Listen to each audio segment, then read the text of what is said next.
Have you ever heard of a single saw-by? If so, you're about to enjoy one, and if not, you're about to find out what it is. Hi, this is Burr Stewart, and join me for a single saw-by that took place almost by accident on my HO and HON3 layout. Some friends were over, and the first thing we did, bang, was to couple up the new White Pass and Yukon shovel nose diesels to the longest train we've ever run on the narrow gauge that I can recall. Pretty good length narrow gauge train from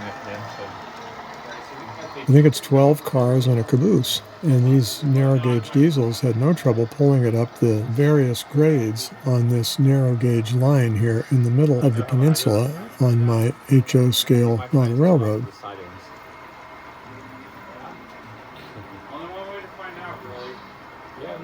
So while we were enjoying this long train, we realized that there was also a freight train up in the town of Paradise, which has only a single siding. And you can see now it's backing out of the way so that we can pull this long train into the siding. The long train is too long for the siding, so we have to do what's called a single saw-by, SAW-BY. And if you look in the far distance, you can see a passenger train coming down on the main line, about to cross the trestle, and we're going to have the passenger train go on the main line and then stop while the long freight train pulls around it or saws by it. And that's the origin of the term saw-by.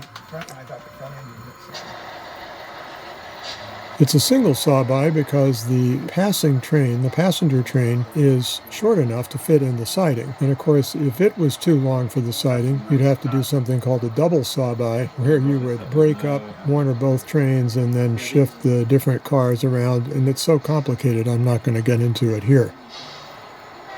But maybe someday in the future, we'll orchestrate a double saw-by. It's a little complicated in a setting like this where we have a 3% grade in the far distance there and probably a 2% grade that we just climbed up on the right side of the screen. That would make it hard to park cars if we broke the train up into blocks.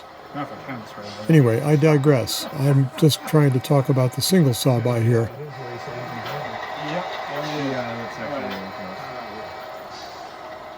So now, a couple minutes later, you see the passenger train off to the right, heading downhill, and the long train has cleared the far siding and is now proceeding up the trestle where the passenger train was. This is a 3% grade. And you heard me say this is a 3% uphill grade. The diesels are having no trouble pulling this long train, and we're very excited about that and hope to bring you more interesting operations videos in the future. So now you know what a single saw-by is, and you've seen it in action. And if you enjoy this narrow gauge action, be sure to check out the rest of my channel, where we have both narrow and standard gauge, as well as many other things to enjoy. So for now, this is Burr Stewart, wishing you much fun with trains. In that case, I might as well go.